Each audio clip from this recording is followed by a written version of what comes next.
Welcome to Wednesday, Hump Day Wednesday, February 18th, 2026. Grant Lawson and the law firm for truck safety want to remind everyone that dangerous conditions can happen in a flash on Wyoming roads. Give law enforcement and snowplows extra space to do their jobs. Please, for everyone's sake, when it's icy, snowy, and blowing, slow down and save lives. Well, the last 24 hours had everything. Snow squalls, dust storms, avalanches. The Intermountain West and the Western Plains hit with a lot of weather and about ready to get wave number 2. Wave number 2 is queued up and is going to be producing somewhat similar results, although I'm happy to say the intensity of the wind we had yesterday is not on the table. We kind of had to get that first wave out of the way, and that's usually what will happen in these situations. But nonetheless, there's plenty of winter weather to come. We're going to see much colder temperatures. In fact, later today through the weekend, especially Thursday through Saturday, it's going to get downright cold, kind of a little bit of a shock to the system. Also, as we've been discussing over the last couple of days, some lower elevations in this region are going to finally see the first snow in a while.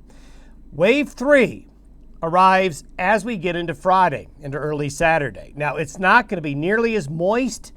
It's the last of these 3 waves, but it will produce a bit more snow, especially in Colorado. And now there will be a break in the waves developing this weekend, basically from midday Saturday, probably through Tuesday. Then we're going to start to see another low stall off the west coast. Then pieces of it break off and head through the middle part of the nation. But first things first, as of early this morning, Interstate 80 in southern Wyoming was closed westbound. Tons of crashes late yesterday afternoon from heavy snow squalls made for multiple wrecks, and they're cleaning it up. And we had not only snow squalls, and you'll see more of that here in a minute, but Dan Fitz in western Nebraska showing what used to be a wheat field, as he said, as winds gusting to 85 miles an hour with that front coming on through, making it look like the Dust Bowl. So we'll contrast that to snow squalls coming through yesterday. We had 2 waves of snow squalls. First snow squall came across the I-80 corridor and snow squalls across northern Colorado's mountain country as well early in the day.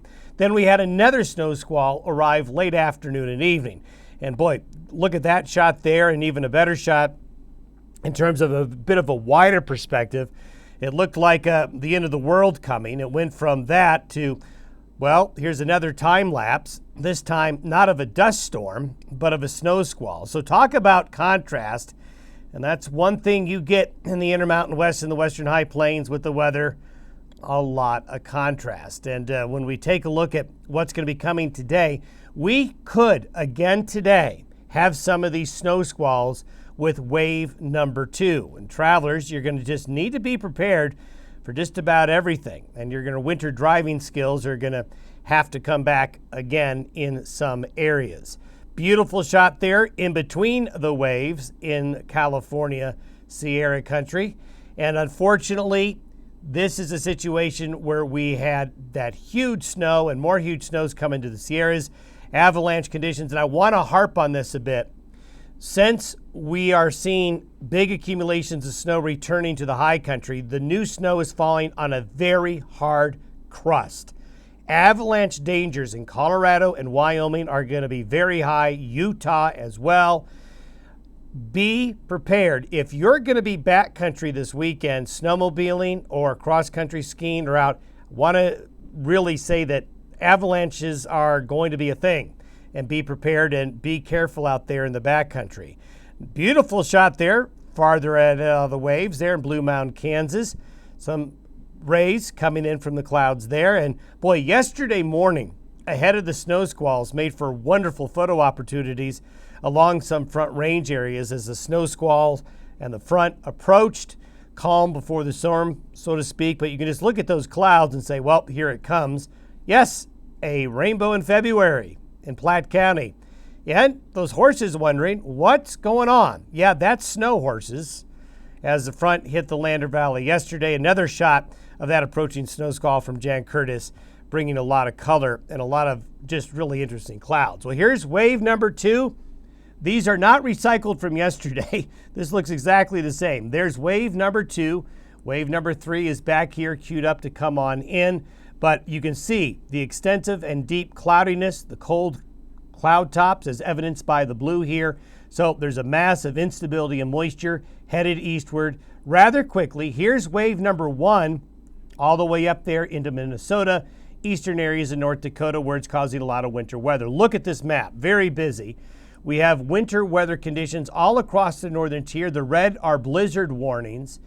Blizzard warnings, winter storm warnings. This is for severe cold. Arctic air is intruding. We have extreme cold warnings for north central Montana. Then anywhere you see these purple colors here, winter weather advisories. Then the pink winter storm warnings. And then here's where you have red flag warnings for very high fire danger. Not nearly as much brown, but still some brown areas for strong winds. And for the first time in a long time, we have a map that has winter weather advisories in effect for areas east of the mountains. And as we've been talking over the last couple of days, this little wave that's coming in today and tonight, while compact and small, is going to have a bit of an impact.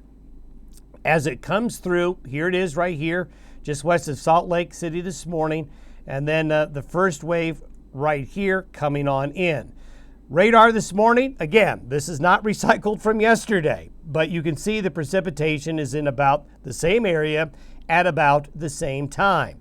By 11 a.m. tomorrow, we're going to see a little bit of a negatively tilted trough coming across northeastern Colorado. As I mentioned earlier in the week, these negative tilts to these waves, and what I mean by a negative tilt is the axis of the trough is northwest to southeast instead of what would be a positive tilt this way.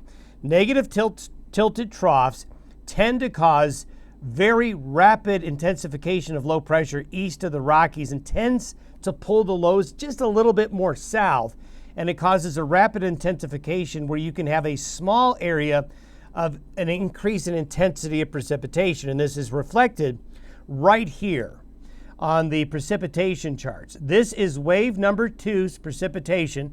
Basically, this is from this morning through late Thursday.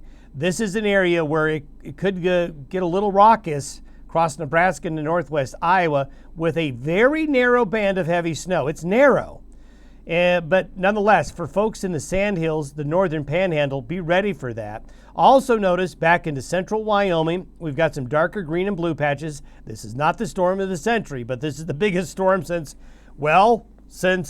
probably early December. So this is a system that's going to cause some travel and livestock concerns here. And again, you can see the mountains and areas west of the Divide doing well. To focus in a little bit on snowfall, these amounts, again, you can't take these amounts and take them exactly. Can't take them verbatim. What we do with these colors and showing you these maps, despite the numbers showing inches, you don't really want to pay attention to those numbers too much.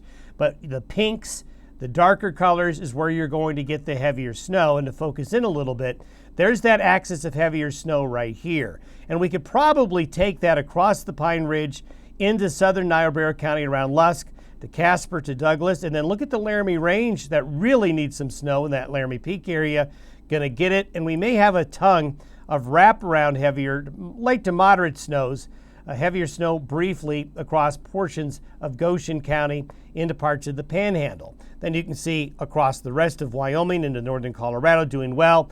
This notch right here is downsloping underneath the backside of the system. So if you're on the north side of the low, you're going to get snow. If the low's on top of you or a little bit to your north, you're going to get downsloped.